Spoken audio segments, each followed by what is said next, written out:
지난 한 주간 온가족 특별새벽 부흥회를 통해서 하나님이 주시는 은혜의 말씀을 우리가 힘입었고 또 기쁨으로 찬송하는 것 가운데 또 기도하는 것 가운데 하나님께서 하늘문을 열어주시고 또 응답의 은혜의 단비를 내려주신 줄 믿습니다. 우리가 기도하게 될 때 하나님이 주시는 이 생명력과 또 응답과 기쁨을 누릴 수 있는데요, 예수님께서 사실 그 무엇보다도 강조하셨던 것이 바로 기도였습니다. 예수님께서는 제자들에게 친히 기도의 내용을 가르쳐 주셨고 또 어떻게 기도해야 되는지 몸소 모범을 보여주셨습니다. 그리고 예수님께서는 기도의 특징에 대해서 가르쳐 주실 때 요한복음 16장 24절을 보면, 지금까지는 너희가 내 이름으로 아무것도 구하지 아니하였으나 구하라 그리하면 받으리니 너의 기쁨이 충만하리라. 우리가 기도하게 될 때 하나님이 주시는 생명의 능력으로 말미암아 기쁨이 넘치게 될 것이다 라고 말씀하시는 거죠. 만약에 여러분이 신앙생활 하는데 인생 가운데 마음 가운데 기쁨이 없다면 여러분 그때가 기도해야 할 때라는 것입니다. 나름대로 열심히 살아가고 또 사명 따라서 혼신을 다해서 살아가고 있지만 마음 가운데 평강을 잃어버리고 또 기쁨이 메말라 간다면 그때는 다른 일을 더 열심히 할 때가 아니라 은혜 보좌 앞으로 나가서 기도하게 되면 우리의 마음 가운데 하나님 주시는 기쁨으로 넘칠 뿐만 아니라 우리의 기도에 신실하게 응답하여 주시는 하나님의 능력을 체험하게 될 줄 믿습니다. 왜냐하면 기도는 이 땅에서 살아계신 하나님과 친밀한 교제를 나눌 수 있는 교제의 방법이기 때문입니다. 동시에 하나님의 무한한 자원과 능력을 이 땅에서 받아 누릴 수 있는 수단과 통로가 되기 때문입니다. 그래서 신앙생활이 역동적이고 생명력과 기쁨이 충만하려면 무엇보다도 기도에 헌신해야 하는 것이죠. 특세 때만이 아니라 매일매일의 그 삶 가운데서 믿음으로 기도하게 될 때 하나님 반드시 생명의 능력과 기쁨을 주시고 우리의 기도에 응답해 주신다라는 것입니다. 그런데 특별히 우리가 어떤 기도를 하는가가 참으로 중요합니다. 오늘 본문은 사도 바울이 빌립보 교회 성도들을 위하여 무엇을 기도했는지 그 기도의 내용에 대해서 기록되어 있습니다. 9절부터 11절까지 우리 같이 한 목소리로 읽어보겠습니다. 시작. 내가 기노하노라 너희 사랑을 지식과 모든 총명으로 점점 더 풍성하게 하사 너희로 지극히 선한 것을 분별하며 또 진실하여 허물 없이 그리스도의 날까지 이루고 예수 그리스도로 말미암아 의의 열매가 가득하여 하나님의 영광과 찬송이 되기를 원하노라. 당시 빌립보 교인들은 여러 가지 어려움과 핍박 가운데 있었습니다. 그런데 사도 바울은 그들이 당하고 있는 어려움과 핍박을 위해서 기도하고 있지 않다라는 것입니다. 그들이 더 좋은 삶의 조건과 환경 가운데 살아갈 수 있도록 기도하지 않습니다. 우리는 사랑하는 사람들을 위해서 무엇을 기도하죠? 그들이 경제적인 어려움 가운데 있으면 그 문제로부터 빨리 벗어나기를, 해결되기를 기도하지 않습니까? 또 병든 몸이 있거나 연약한 몸이 있으면 하나님께서 치유하여 주시고 강건케 해주시기를 기도합니다. 또 진학의 문제, 진로의 문제, 승진의 문제, 또 사업이 번창해서 잘 되기를 그렇게 기도하고 있습니다. 그 이유는 그들을 사랑하기 때문에 그들이 잘 됐으면 좋겠고 더 좋은 환경과 조건 가운데 살아가기를 원하기 때문입니다. 사도 바울이 특별히 빌립보 교인들을 사랑했습니다. 본인이 뭐라고 표현하냐면 내가 예수 그리스도의 심장으로 너희를 사모한다라고 표현합니다. 그만큼 사랑하고 있는데 빌립보 교인들의 환경과 더 좋은 조건을 위해서는 기도하고 있지 않다라는 것입니다. 사도 바울이 기도하는 것은 사랑이 더 풍성해지는 것, 지극히 선한 것을 분별하는 것, 의의 열매, 거룩한 열매가 맺혀지기를 기도하고 있다라는 것입니다.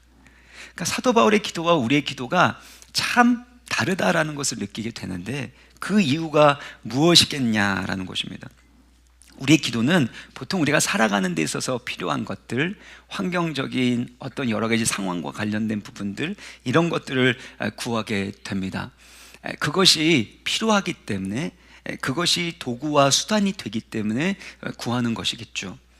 그런데 사도 바울은 빌립보 교인들이 구원을 받은 목적을 위해서 기도합니다. 그러니까 신앙생활의 목적, 구원받은 그 본질이 무엇인지를 알고 그것을 위해서 기도한다는 겁니다. 8단어라는 이 책이 있는데 그 책에서 이 피카소가 어떻게 작품을 그렸는지에 대해서 소개를 하는데요. 피카소가 작품을 그릴 때 아이디어를 더하는 것이 아니라 빼는 일을 했다는 겁니다. 빼고 또 빼서 본질만 남겼다라는 것이죠.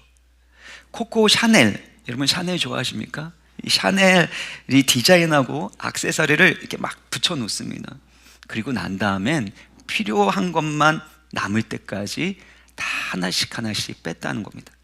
우리는 보통 우리 인생 가운데 덧셈을 많이 하면 풍요로운 삶을 살아갈 수 있을 거라고 생각하지만 사실 진짜 중요한 건 덧셈을 위해서는, 본질만 남기기 위해서는 뺄셈이 있어야 한다는 것입니다.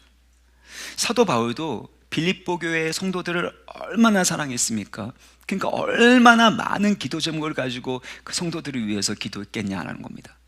근데 기도하고 또 기도하다 보니까 하나님의 백성들 가운데 가장 중요한 삶의 가치, 가장 중요한 기도 제목을 그렇게 빼고 하다 보니까 결국에는 찾아냈는데 그것이 바로 오늘 본문의 사도 바울의 기도라는 것입니다. 사랑하는 성도 여러분, 우리가 기도할 것들이 정말 많지만 우리 인생의 본질, 우리 신앙생활의 핵심, 우리 가운데 가장 필요하고 영광스러운 것을 구할 수 있는 지혜로운 기도자가 되시기를 주의 이름으로 축원합니다. 이를 위해서 먼저 이 바울의 기도에 어떤 단어들에 주목할 필요가 있는데요. 9절과 11절을 보시겠습니까? 너희 사랑을 지식과 모든 총명으로 점점 더 풍성하게 하사. 이 풍성하다, 더 풍성해진다 표현하고 있고요. 그리고 의의 열매가 가득하다, 이렇게 기도한다는 겁니다. 어떤 이미지가 떠오르세요? 점점 더 풍성해지는 것, 그리고 나무가 자라나서 열매를 맺는 이 모든 것들은 성장과 자람에 대한 내용입니다. 신앙생활의 본질이 바로 성장에 있음을 말씀하고 있는 거죠.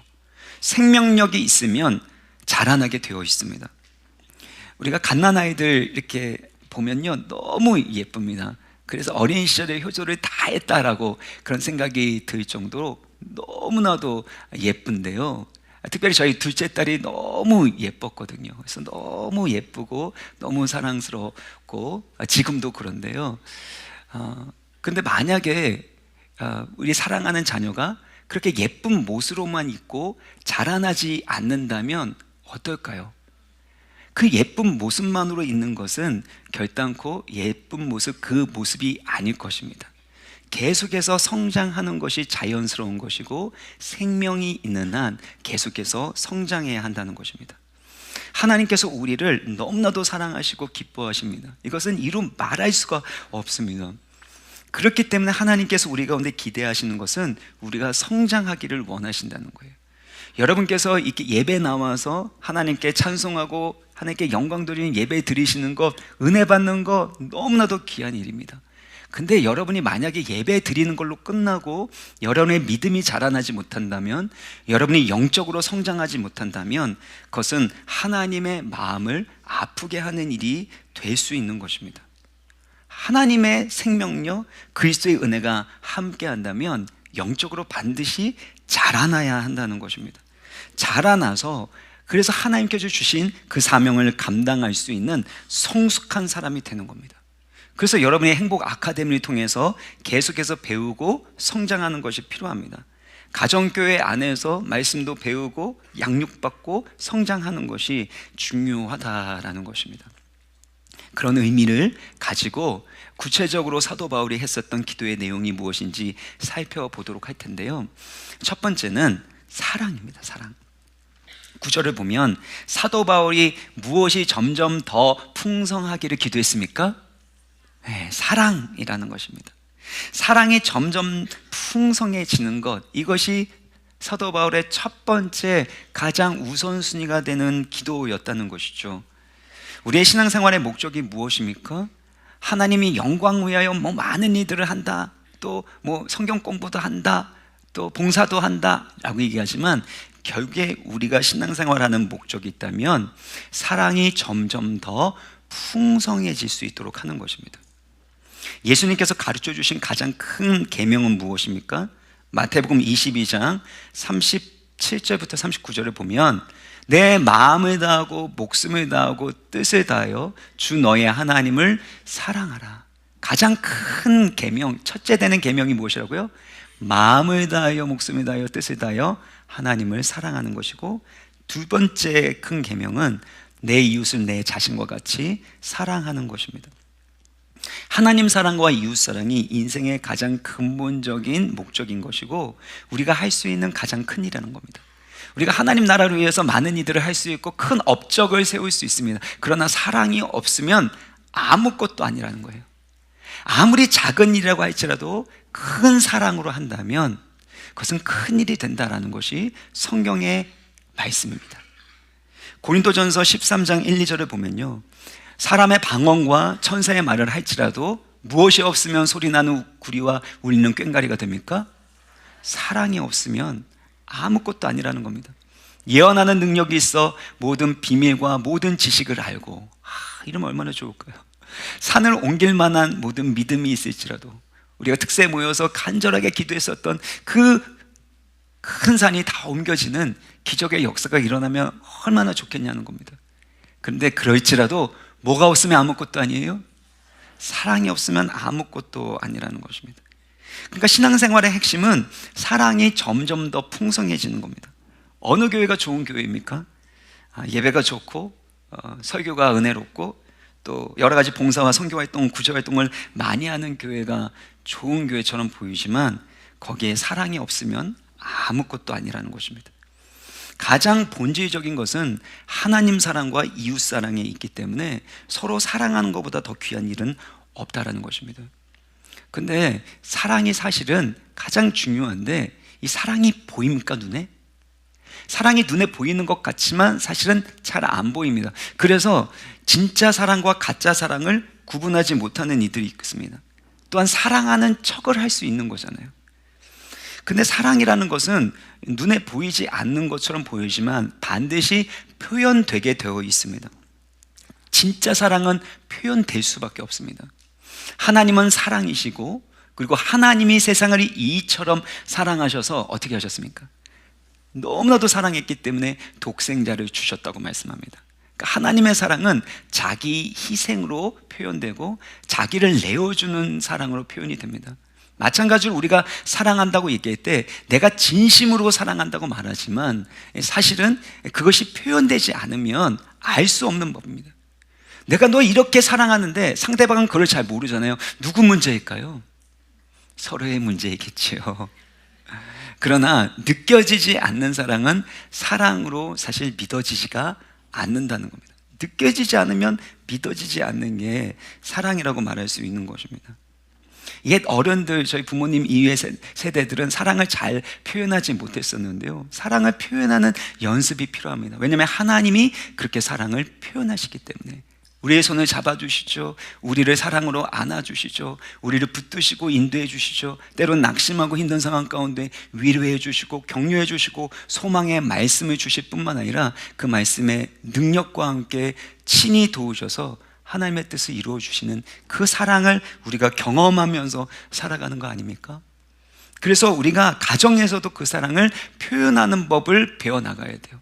내가 그 사랑을 많이 받고 그 사랑을 어떻게 표현해야 되는지를 배우고 연습하고 훈련해 가는 이 모든 과정이 사랑이 점점 더 풍성해지고 성장해 간다라는 겁니다. 그래서 사랑이 우리의 가정에서도 더욱더 풍성해지고 자라나기를 주의 이름으로 축원합니다. 우리 공동체에서도 마찬가지예요. 여러분, 우리가 3부 예배 끝나면은 점심 식사하지 않습니까? 맛있게 많이 드십시오. 그런데 여러분, 봉사자가 모자란다고 합니다. 맛있게 드시고 이 사랑에 감격이 있고 주님께 받은 사랑이 있다면 여러분, 봉사 좀 하셔야 되지 않겠습니까? 저는 이 만나 팀, 이 봉사하시는 분들 이렇게 광고 여러 번 나왔을 때 이미 다 신청이 끝나가지고 광고를 멈춘 줄 알았는데 아직 자리가 있다고 합니다. 여러분, 하나님의 그 사랑을 표현할 수 있는 너무나 좋은 기회니까 하나님의 은혜 가운데 3부 예배 드리고는 안 되니까 2부 예배 드리셔야 됩니다. 2부 예배 드리시고 그렇게 봉사하는 분들이 좀 많았으면 좋겠다는 생각이 들고요. 또한 여러분 3부 예배 때 오실 때 주차가 좀 어려우셨죠? 특별히 늦게 오신 분들은 어렵습니다. 근데 이 어려운 부분 때문에 제가 고심하다가 제가 요즘에는 공구상가에다가 차를 대놓고 옵니다. 그래서 아침 일찍, 사실 제가 밤에 설교 준비를 하는데요, 준비하고 나면 불 켜놓고 잘 때가 참 많습니다. 어젯밤에도 불 켜놓고 잔 것 같아요. 그리고 특세 때도 준비하다 보면은 불 켜놓고 잘 때가 있고, 그럼 불 켜놓고 자면 자는 것 같지가 않습니다. 하지만 하나님의 은혜 주셔서 잘 잤습니다. 그러면 아침에 일어나가지고, 저희 담임 목사지 않습니까? 담임 목사면 사실은 주차할 수 있는 자리도 이렇게 만들어주고, 그래야지 최선을 다해서 말씀 준비한 거를 전할 수 있지 않겠습니까? 근데 제가 공고상가에다가 차를 대놓고 오는 이유가 있다면요, 전 그게 사랑이라고 생각하기 때문입니다. 저 차 하나, 담임 목사 차 한 대, 그거 뭐가 문제가 됩니까? 그죠? 동조 좀 해주세요. 근데 이게 저는 마음의 자세이고 또 사랑의 태도이고 그것들을 표현하는 것이 중요하다고 생각하기 때문에 제가 공고상가에 차를 대고 있으니 우리 부목사님들과 우리 전사님들에게도 어떻게 해요? 당연히 차를 거기다 대라, 제가 지시를 했지요. 제가 말씀드리고자 하는 것은, 하나님이 우리 가운데 주시는 은혜가 풍성할수록, 우리가 받은 사랑이 풍성할수록 그 사랑이 점점 자라게 된다는 겁니다. 그러면 그 사랑은 반드시 표현되어야 된다는 것이죠. 근데 이렇게 사랑이 점점 풍성해지고 자라가는 데 있어서 두 가지가 필요합니다. 두 가지. 이 구절을 다시 한번 보시면요, 지식과 모든 총명으로 점점 더 풍성하게 하사. 그냥 사랑이 풍성해지면 안 됩니다. 그냥 풍성해지면 안 되는 거고요, 지식과 모든 총명으로 더욱더 풍성해져야 한다는 것입니다. 우리가 보통 식물을 키울 때 이 담쟁이 넝쿨이나 이런 것들은 지지대를 잘 세워주지 않으면 어떻게 되죠? 이렇게 저렇게 그냥 자라게 됩니다.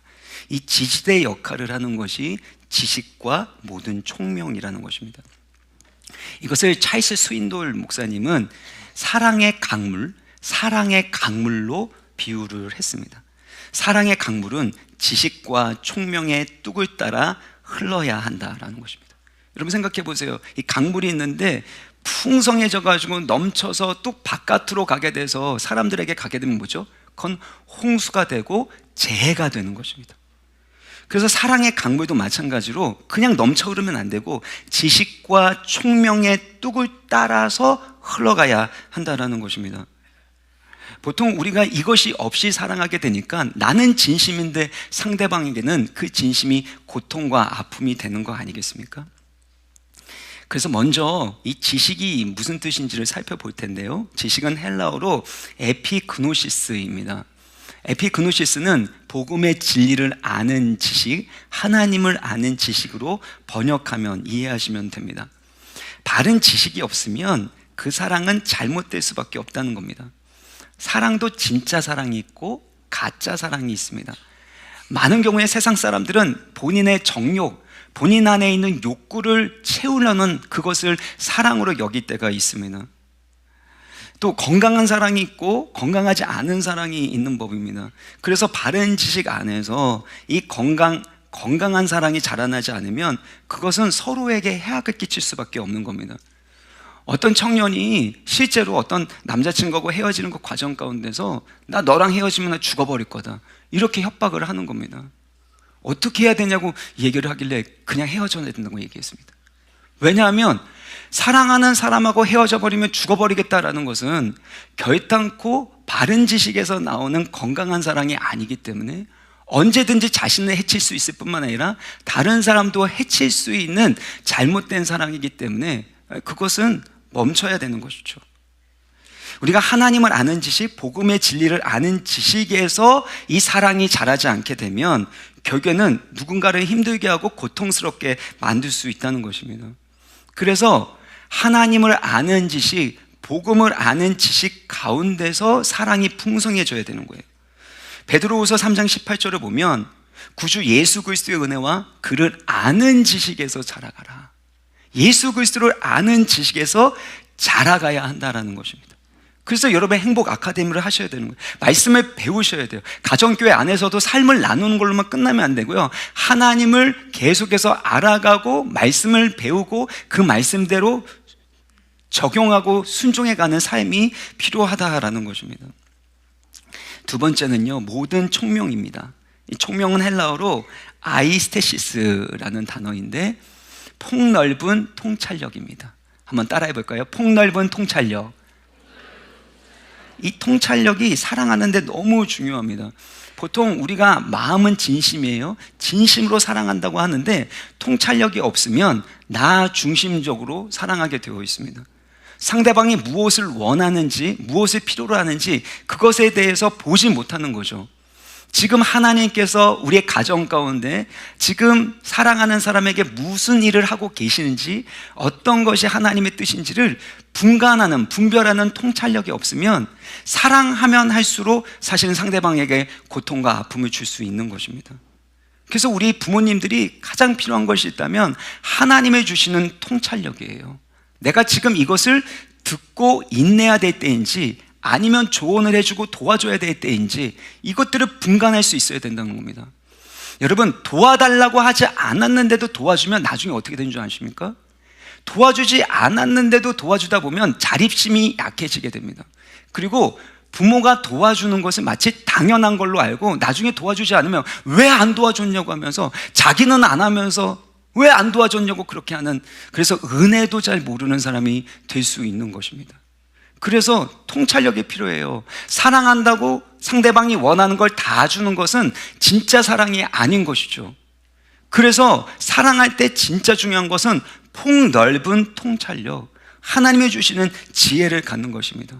그래서 신앙생활을 하면 우리가 부모로서 하나님 아버지께서 가지고 계신 폭넓은 시야와 통찰력을 갖게 되는 것, 이것이 저는 신앙생활에서 우리가 얻게 되는 복 중에 하나라고 생각합니다. 사랑하는 성도 여러분, 하나님의 주시는 은혜 가운데서 하나님을 아는, 복음을 아는 그 지식과 폭넓은 통찰력으로 하나님의 사랑이 더 풍성하여 여러분의 삶과 가정을 살리시기를 주의 이름으로 축복합니다. 두 번째는 최고의 가치를 분별하는 겁니다. 10절을 보면 너희로 지극히 선한 것을 분별하며 라고 합니다. 지극히 선한 것이란 건 최고의 가치, 의미 있고 탁월한 것을 뜻합니다. 그러니까 최고의 가치, 의미 있고 탁월한 것을 분별할 수 있도록 기도하라는 것입니다. 우리는 하나님 보시기에 최고의 가치가 무엇인지를 잘 분별하지 못할 때가 많습니다. 그저 자녀들의 성적과 진학만을 생각하고 그래서 어떻게든 좋은 학교를 가는 것, 그것이 목적이 될 때가 있지 않습니까? 그래서 유튜브를 보고 뉴스를 보니까 7살 때부터 의대를 준비하게 되고 초등의대반이 있고 초등학교 5학년 때 고등학교 2학년 과정을 막 배우게 되고, 이런 것들 교육열 자체가 나쁘다는 것이 아니라 무엇이 진짜 아이에게 필요하고 가장 가치 있는 것들을 사실 보지 못하고 분별하지 못할 수 있다는 것입니다. 돈과 성공을 최고의 가치로 여기게 되면 그러면 하나님이 우리를 향하신 그 목적과 뜻을 사실 놓칠 수가 있는 것이죠. 그래서 이것을 분별하는 것이 필요한데, 우리 10절에서 정말 중요한 건 뭐냐면 9절 10절을 같이 한번 보시면요, 9절 10절을 여기 보면 너희 사랑이 지식과 모든 총명으로 점점 더 풍성하게 하사, 그러니까 사랑이 점점 더 풍성해져서 그 결과로 어떻게 해요? 너희로 최고의 가치를 분별하도록 기도하고 있다는 것입니다. 그러니까 사랑이 풍성해지면, 바른 사랑을 하게 되면 분별력이 생긴다라는 것입니다. 여러분, 이게 좀 신기하지 않습니까? 보통 분별력을 갖게 돼서 그래서 자꾸 배우다 보면 사랑이 풍성해질 거라고 생각했는데, 성경에서는 사랑이 풍성해질 때, 바른 사랑이 풍성해질 때 분별력을 가질 수 있다는 거예요. 그 이유에 대해서 제가 말씀을 드리겠습니다. 우리는 사랑하는 것을 가치 있고 소중하게 여깁니다.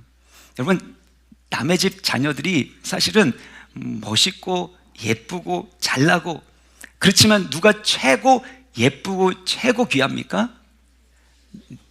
우리 집 자식이 제일 귀하죠. 왜냐하면 사랑하기 때문입니다.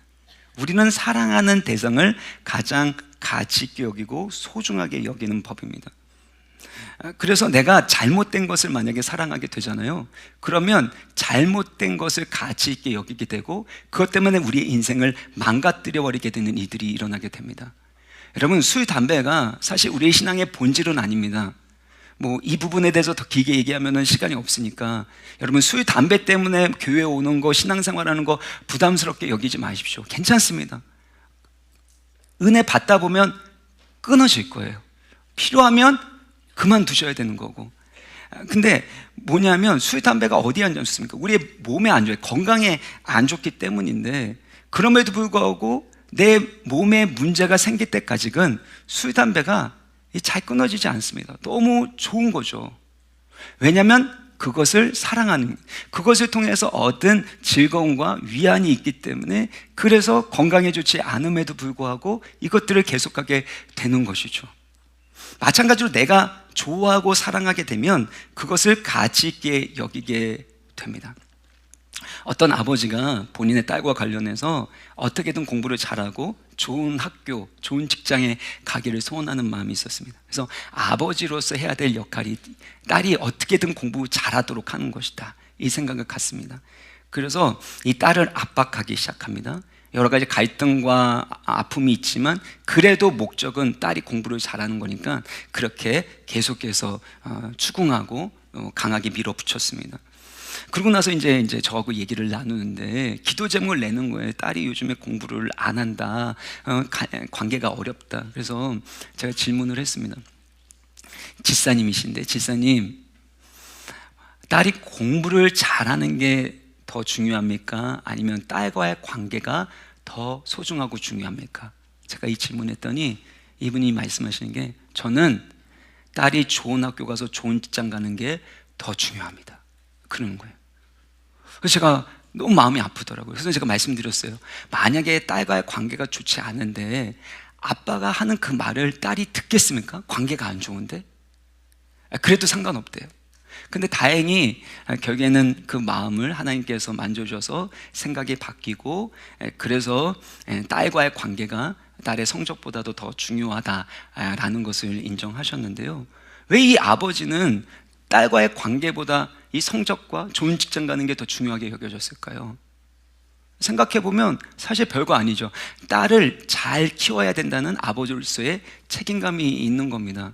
그래서 좋은 직장에 좋은 학교 가지 못하고 좋은 직장 가지 못해서 아이가 실패하면 어떡하나, 그리고 아이가 고생하면 어떡하나. 그래서 그 아이의 실패와 고생이 나의 고생과 나의 책임이 될까봐 두려운 마음이 생겼던 거죠. 그러니까 딸보다 더 사랑하는 것이 생기니까 무엇이 딸에게 또 가정에 가장 가치 있고 소중한 것인지를 분별하지 못하게 되었다라는 것입니다. 여러분, 시간 관리나 재정 관리나 나의 에너지를 관리하는 모든 부분에서도 마찬가지입니다. 최고의 가치 있는 것을 분별하기 위해서는 정말 사랑해야 될 것을 사랑하는 일, 사랑의 대상을 바꾸는 것이 필요합니다.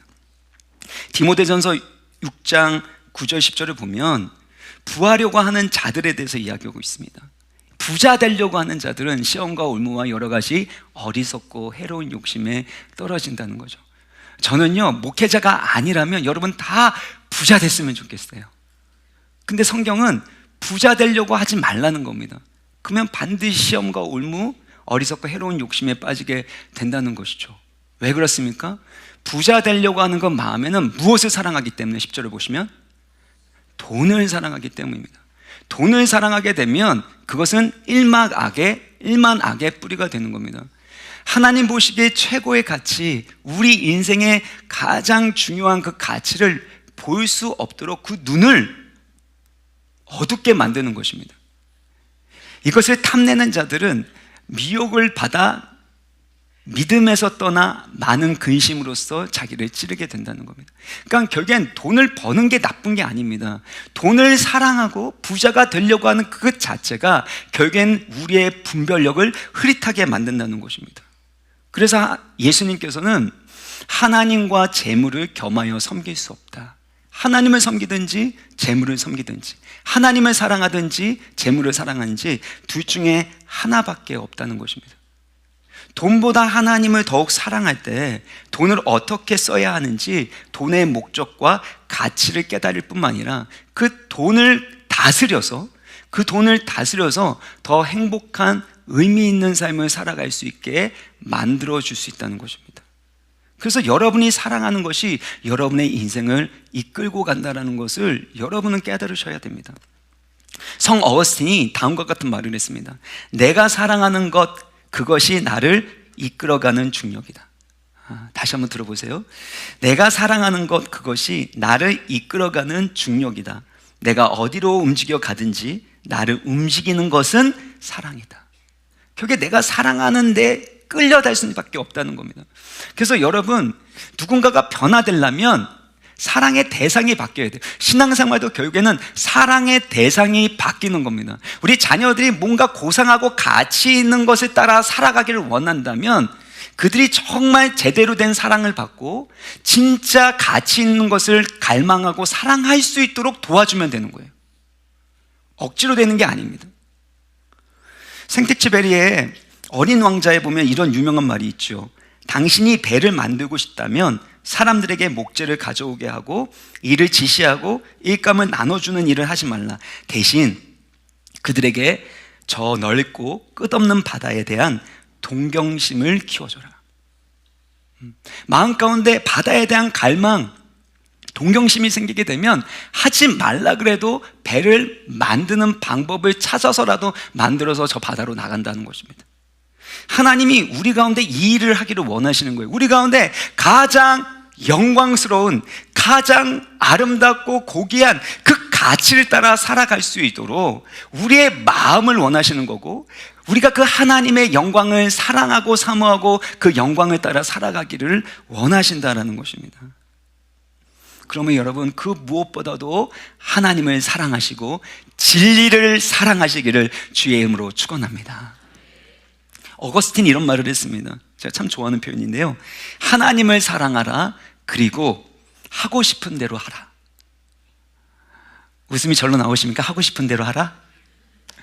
한번 따라해 보겠습니다. 하나님을 사랑하라. 그리고 하고 싶은 대로 하라. 하나님을 사랑하면 마음을 다해서 힘을 다해서 하나님 사랑하면 그 사랑이 우리를 진리의 길로 이끌게 되고 하나님 기뻐하시는 삶으로 인도하신다라는 것입니다. 그러므로 올바른 지식과 총명을 따라서 여러분 안에 하나님의 사랑이 풍성해지고 그로 말미암아 최고의 가치, 지극히 선한 것을 분별할 수 있기를 주님의 이름으로 축원합니다.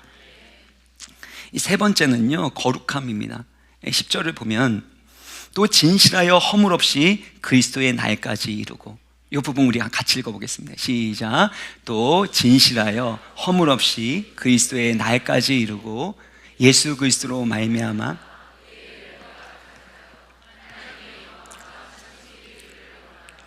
사도 바울은 빌립보 교인들이 진실하여 허물 없이 그리스도의 날까지 이르기를, 또한 예수 그리스도로 말미암아 의의 열매가 가득하기를 기도합니다. 우리 인생을 살아가는 목적이 무엇입니까? 세상적으로 성공하고 더 많은 영향력을 갖게 되는 것입니까? 물론 사명을 위해서 하나님이 은사로 어떤 분들에게는 그것들을 주실 것입니다. 그러나 하나님의 뜻은 우리의 거룩함이라는 것입니다. 여러분, 여러분이 지금 꿈꾸고 소망하는 것들이 있지만 그 어떤 것들보다 하나님의 뜻은 거룩함이라는 거예요. 거룩함이 무엇입니까? 구별되었다라는 겁니다. 구별되었다. 그러니까 하나님께 구별되었다라는 건 하나님의 속성이 거룩함이라는 뜻이고, 우리가 하나님께 속한 자로 살아가게 된다는 것이 거룩함입니다. 그리고 그 거룩함이라는 건 결국에는 하나님의 형상, 하나님이 어떤 분이신지를 드러내는 삶을 살아가는 그 모습을 살 때 그걸 거룩한 삶이라고 말하고 있는 것입니다. 하나님은 우리를 사랑하시기 때문에 우리를 거룩한 모습으로 살아가도록 붙드시고 도우시고 인도하신다는 것이에요. 하나님은 우리를 있는 모습 그대로 사랑하시죠. 때로는 우리가 잘못을 하고 실수를 해도, 또 우리의 연약함과 부족함에도 불구하고 하나님은 변함없이 우리를 사랑하시는 줄 믿습니다. 있는 모습 그대로 사랑하시지만 있는 모습 그대로 내버려 두시지 않습니다. 왜냐하면 독생자 예수 그리스도라는 값을 지불할 만큼 우리를 사랑하셨을 뿐만 아니라 우리를 보배롭고 존귀하게 여기시는 겁니다. 그만큼 영광스럽고 가치 있는 존재인데 어떻게 그냥 그렇게 살아가도록 내버려 둘 수 있겠냐라는 겁니다. 결국에는 거룩한 삶을 살 수 있도록 하나님의 영광스러운 형상을 나타내는 삶으로 우리를 계속해서 도우시고 인도해 가신다라는 것이에요. 그래서 우리 인생의 목적은 거룩입니다. 의의 열매를 맺는 겁니다. 성경을 보면 두 종류의 성이 나오는데 세상을 상징하는 바벨론의 성이 있고 하나님 나라를 상징하는 예루살렘이 있습니다. 근데 바벨론, 이 땅에 있는 바벨론의 특징이 뭐예요? 큰 성, 견고한 성이라는 겁니다. 크다는 거예요. 위대하다라는 겁니다. 화려하다는 겁니다. 그런데 하늘로부터 내려오는 예루살렘의 특징은 뭐예요? 거룩한 성입니다. 그러니까 하나님의 백성으로서 살아가는 삶은 거룩인 거예요. 그러니까 하나님 나라를 위해서 우리가 많은 일을 할 수 있고 많은 업적을 이룰 수 있습니다. 그런데 그것보다 더 중요한 것은 우리가 거룩한 삶을 살아가는 것입니다. 하나님의 형상을 나타내는 거룩하고 신실한 하나님의 백성으로 살아가는 것보다 더 중요한 것은 없다라는 것이죠. 여러분 생각해 보세요. 제가 목회자로서 여기 와우리 교회에서 사역한 것 때문에 계속해서 성도들이 늘어나가지고 결국엔 대형교회 만들어서 그래서 10,000명도 넘고 20,000명도 넘고 막 그래서 더 커지고 그것을 목표로 해서 제가 목회를 한다면 그것이 정말 거룩한 목회자의 모습일까요? 하나님의 생명력이 있으면 본질을 추구하면 그리고 한 사람 한 사람을 그리스도의 제자로 양성하고 훈련하는 과정 가운데 교회는 성장해야 됩니다.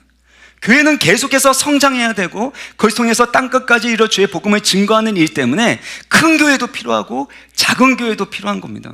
그런데 큰 것을 목적으로 하면 그것은 언제든지 속을 수 있고 잘못된 길에 빠질 수밖에 없다는 것입니다. 그래서 여러분 우리 인생의 목적이 거룩이에요. 여러분 목사는 왜 그러면 안 됩니까? 성직자잖아요. 그죠? 성직자는 그러면 안 되죠? 그럼 한 말씀 드리겠습니다. 여러분은 하나님의 성도십니다. 성도.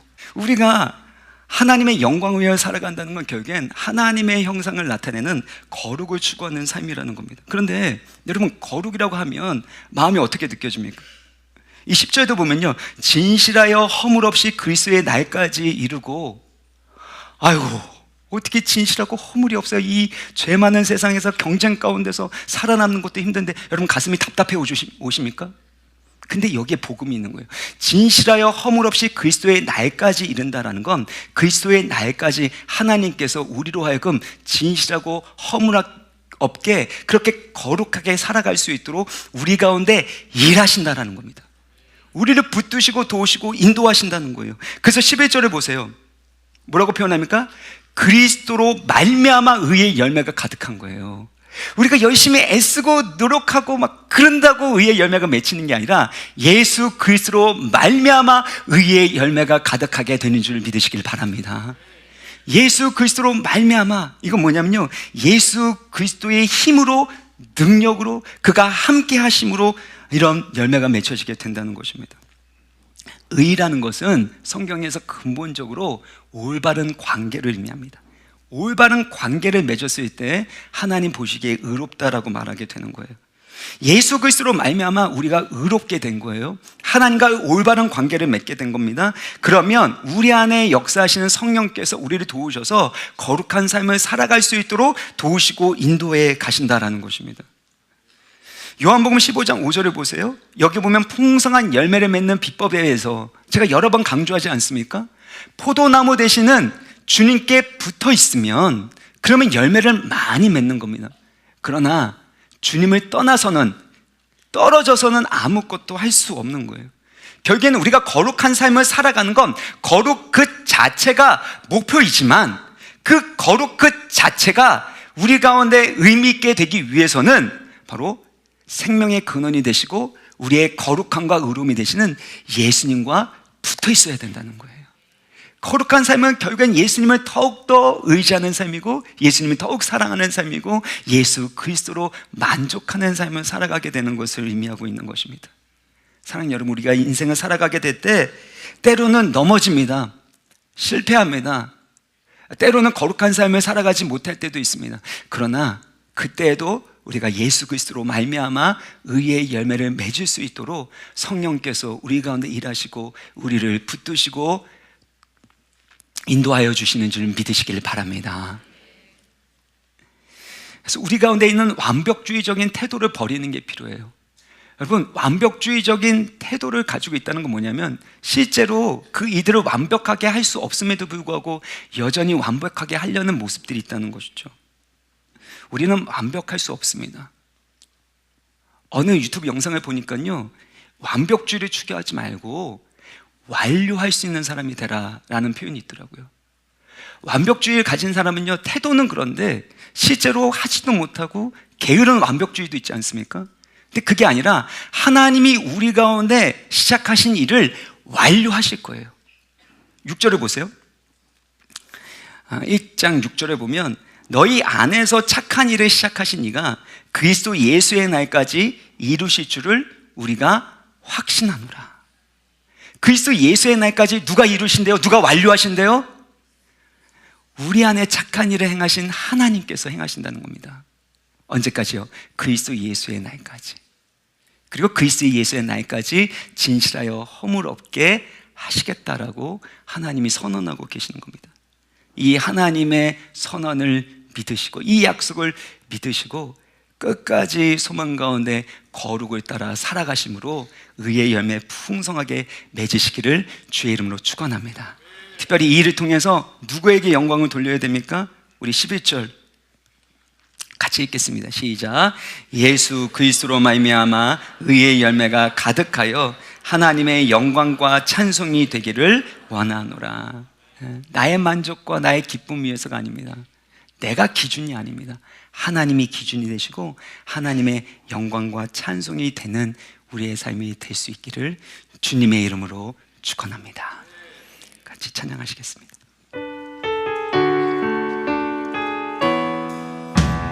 나의 기도하는 것보다 더욱 응답하실, 나의 기도하는 것보다 더욱 응답하실 하나님, 나의 생각하는 것보다 나의 생각하는 것보다 더욱 이루시는 하나님, 더욱 이루시는 하나님, 우리 가운데 역사하시 능력대로 우리들의 강구함을 넘치도록 능히 하실 주님께 모든 영광과 존귀 찬양과 경배를 돌릴지어다. 모든 영광과 존귀 찬양과 경배를 돌릴지어다. 우리 다 같이 일어나셔서 나의 기도하는 것보다 우리 결단하는 마음으로 일어나셔서 찬양하겠습니다. 더욱 응답하실 하나님, 나의 생각하는 것보다 더욱 이루시는 하나님, 더욱 이루시는 하나님, 할렐루야. 우리 가운데 역사하신 능력대로 우리들의 강구함을 넘치도록 능히 하실 주님께 모든 영광과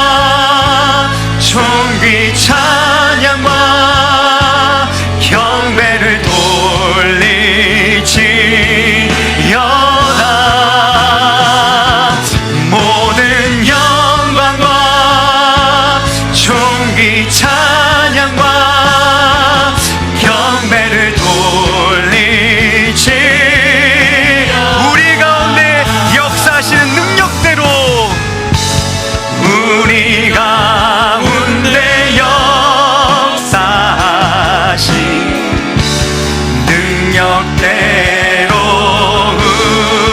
우리들의 강구함을 넘치도록 능히 하실 주 모든 영광과 존귀 찬양과 경배를 돌리시어다.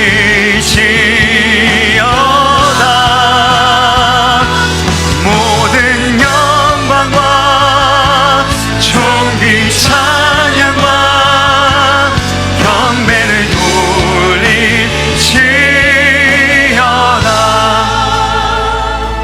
우리 같이 기도할 때는 너희 사랑이 지식과 모든 총명으로 점점 더 풍성하게 하사 너희로 지극히 선한 것을 분별하며 또 진실하여 허물 없이 그리스도의 날까지 이루고 예수 그리스도로 말미암아 의의 열매가 가득하여 하나님의 영광과 찬송이 되기를 원하노라.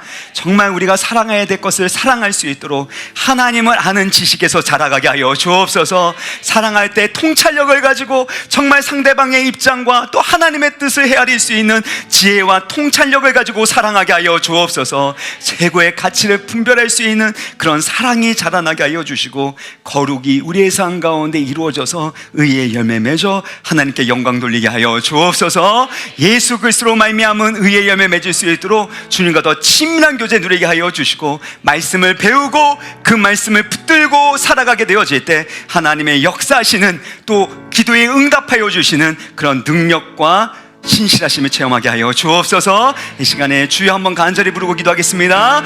주여. 아버지 하나님 감사합니다. 아버지 하나님 우리의 모든 삶에 삶의 것을 하실과 인도하시고 있습니다. 할렐루야 감사합니다. 주님 정말로 사랑해야 될 것을 바르게 사랑할 수 있게 도와주옵소서. 계속해서 성장할 수 있는 믿음을 갖게 하여 주옵소서. 성장할 수 있고 주여 계속해서 주의 말씀을 배우고 성장하는 주의 자녀들 성도님들 될 수 있도록 은혜를 베풀어 주시옵소서.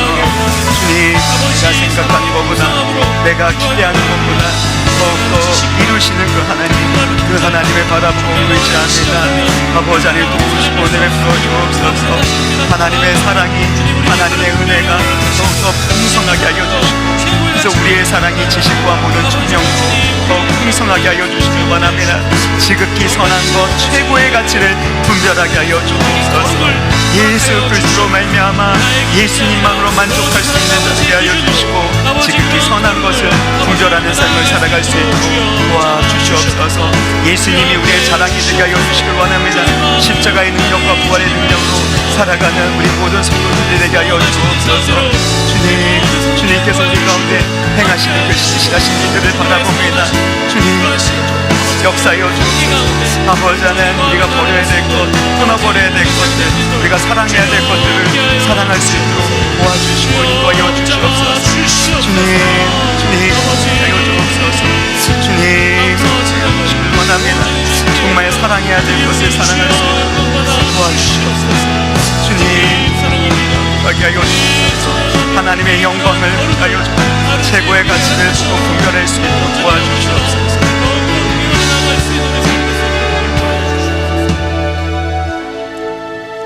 자비로우신 하나님 아버지 우리 가운데 베풀어 주신 은혜와 사랑을 더 깊이 깨닫게 하여 주시고 예수 그리스도의 은혜와 저를 아는 지식에서 성장하고 자라나게 하여 주옵소서. 특별히 우리의 사랑이 더욱더 풍성해지게 하여 주시되 정말 지식과 총명으로 복음에 대한 그 진리 지식과 또 통찰력을 가지고 우리의 사랑이 더 풍성해짐으로 말미암아 우리의 가정이 치유되고 살아나는 역사가 있게 하여 주옵소서. 특별히 그래서 가장 최고의 가치, 가장 탁월한 가치를 분별할 수 있게 도와주시길 원합니다. 우리가 사랑해야 될 것 사랑할 수 있도록, 사랑하지 말아야 될 것은 끊어버릴 수 있는 주여 말씀의 깨달음과 지혜를 허락하여 주옵소서. 영적인 지혜가 자라나게 하여 주시고 그래서 하나님의 영광을 갈망할 뿐만 아니라 우리의 사랑하는 가족들, 우리의 사랑하는 자녀들이 그 영광스러운 것을 갈망하고 그 꿈을 꾸고 그것을 향하여 달려갈 수 있는 믿음의 사람들, 하나님의 영광을 드러낼 수 있는 존귀한 인생이 되도록 축복하여 주시옵소서. 거룩한 삶이 이루어질 수 있도록, 의의 열매 맺을 수 있도록 성령 충만케 하여 주시고, 예수 그리스도를 의지하고 친밀한 교제를 나눌 수 있도록 인도하여 주셔서 오직 하나님께만 영광 돌리게 하여 주옵소서. 주님 베풀어 주신 내 감사함으로 올려드리는 각양의 예물을 기쁘게 받아 주옵시고, 주님께 더욱더 드릴 수 있는 믿음과 환경의 복을 허락하여 주시기를 원합니다. 주님, 부자 되려고 돈을 사랑하는 마음들 다 내려놓게 하여 주시고, 주의 선한 사업에 부할 수 있는 하나님 나라의 부자 되게 하여 주옵소서. 병들고 또 여러 가지 힘들고 어려운 상황이 있는 분들을 위로하여 주시고 치유하여 주시고 생명의 길로 역전의 은혜와 능력으로 함께하여 주시길 원하옵고, 예수 그리스도의 이름으로 기도합나이다. 아멘.